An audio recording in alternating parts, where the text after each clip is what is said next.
এটা তোমার আব্বু? তুমি কার কোলে চড়ছ? কার কোলে? এই যে কার কোলে চড়ছ? দেখি দেখি দেখি।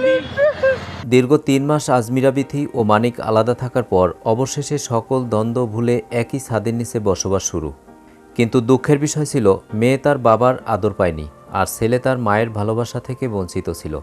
বাবা মায়ের সাথে সন্তানের দেখা হওয়ার পর তাদের অনুভূতি কেমন ছিল, দর্শক জানতে হলে আমাদের সাথে থাকুন। এদিক দেখো, কার কোলে চড়ছ?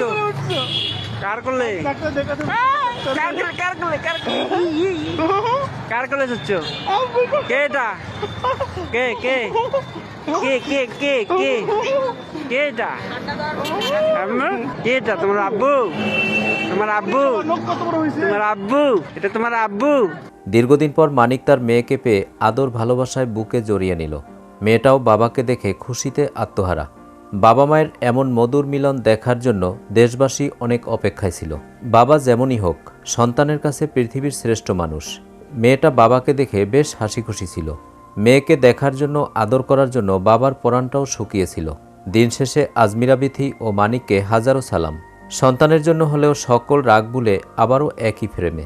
দর্শক, কেমন লাগলো আজকের ভিডিওটি অবশ্যই কমেন্ট করে জানিয়ে দিন। আর ভিডিওটি যদি ভালো লাগে তাহলে আমাদের চ্যানেলটি সাবস্ক্রাইব করে আমাদের পাশে থাকুন। ধন্যবাদ।